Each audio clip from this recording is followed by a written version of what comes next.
क्या आत्मा का अस्तित्व विज्ञान से साबित हो सकता है? क्या आपने कभी महसूस किया है कि कोई आपको देख रहा है, लेकिन जब पीछे मुड़कर देखते हैं तो कोई नहीं होता? क्या मृत्यु के बाद भी चेतना बनी रहती है? क्या आत्मा सिर्फ एक कल्पना है या इसके पीछे कोई वैज्ञानिक आधार भी है? आज हम एक ऐसे रहस्य को सुलझाने की कोशिश करेंगे जिसे विज्ञान और धर्म दोनों ने अलग अलग तरीके से देखा है। क्या आत्मा का वजूद सच में है और क्या इसे साइंस से साबित किया जा सकता है? आत्मा एक ऐसी चीज जिसके बारे में हर धर्म ने कुछ न कुछ कहा है, लेकिन आज तक किसी ने इसे देखा नहीं। तो फिर ये विचार इतना गहरा क्यों है?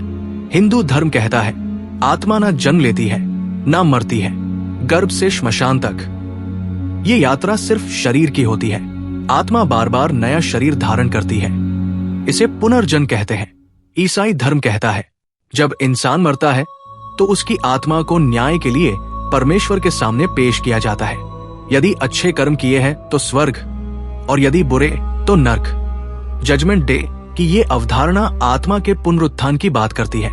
इस्लाम भी मानता है मरने के बाद आत्मा बरज़ख में चली जाती है, एक मध्य अवस्था में, और क़यामत के दिन हर आत्मा का हिसाब होगा। फिर स्वर्ग या नर्क तय होंगे। बौद्ध धर्म में अलग दृष्टिकोण है। यहाँ आत्मा को अनात्म कहा गया है, यानी कोई स्थायी आत्मा नहीं है। लक्ष्य है निर्वाण, यानी सभी इच्छाओं और जन्म मरण के चक्र से मुक्ति। क्या आत्मा सिर्फ एक धार्मिक कल्पना है या फिर विज्ञान इस रहस्य के और करीब आ गया है? हर धर्म ने आत्मा की बात की, पर सबके पास अलग अलग परिभाषा है। क्या ये सिर्फ आस्था है या विज्ञान के पास भी इसके कुछ संकेत है? अब आगे हम देखेंगे क्या आत्मा का कोई वैज्ञानिक आधार हो सकता है? क्या सचमुच कुछ लोग अपनी पिछली जिंदगी को याद कर सकते हैं? और क्या आत्मा को किसी तरह मापा या समझा जा सकता है?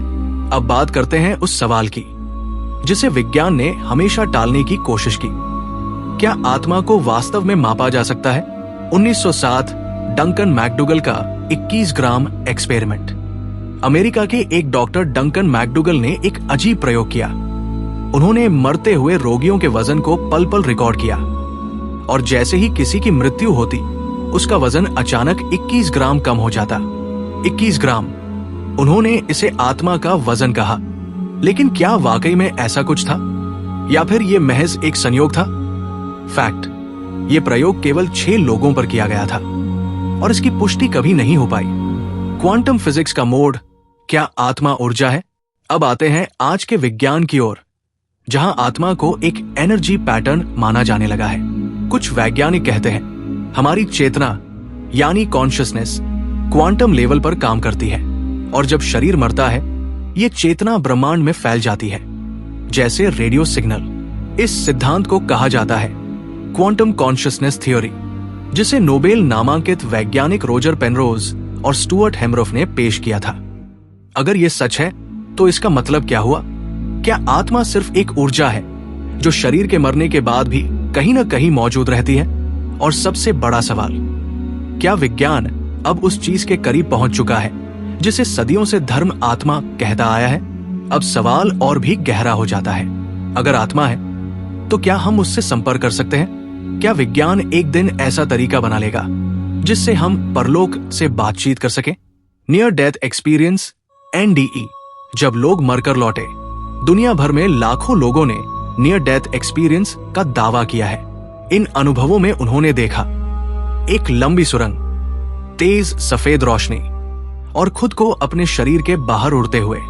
कुछ कहते हैं ये आत्मा का अनुभव था, तो वहीं कुछ न्यूरोलॉजिस्ट इसे ब्रेन की आखिरी हलचल या हैल्यूसिनेशन मानते हैं। क्या तकनीक के जरिए आत्मा से बात संभव है? अब विज्ञान इस तरफ भी बढ़ रहा है। AI, न्यूरोलिंक और ब्रेनवेव इंटरफेस जैसी तकनीकों से।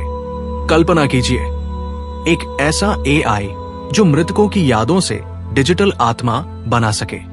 एक ऐसा सिस्टम जो किसी दिवंगत व्यक्ति की आवाज, सोच और चेतना को क्लाउड में अपलोड कर दे। क्या ये अमरता की शुरुआत है?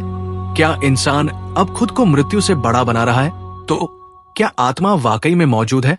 हमने देखा धर्म इसे शाश्वत मानता है और विज्ञान वो इसे मापने, समझने और संपर्क करने की कोशिश करता रहा है। 21 ग्राम एक्सपेरिमेंट ने लोगों को हैरान किया। नियर डेथ एक्सपीरियंस ने सवाल खड़े किए और क्वांटम फिजिक्स ने चेतना के स्तर को और गहरा बना दिया। लेकिन आज की तारीख में हमारे पास कोई ऐसा ठोस वैज्ञानिक सबूत नहीं है जिससे हम कह सके हाँ, आत्मा एक वैज्ञानिक सच्चाई है। और फिर भी हम इन अनुभवों को पूरी तरह से नकार भी नहीं सकते। क्या भविष्य की टेक्नोलॉजी, एआई, न्यूरो इंटरफेस और ब्रेन मैपिंग हमें इस रहस्य को सुलझाने में मदद करेगी? क्या एक दिन हम आत्मा को देख या माप भी पाएंगे? शायद आज नहीं, लेकिन भविष्य में आत्मा सिर्फ एक विश्वास या विज्ञान से परे कोई अदृश्य सत्य? सोचिए और कमेंट करके बताइए हमें, आप क्या मानते हैं?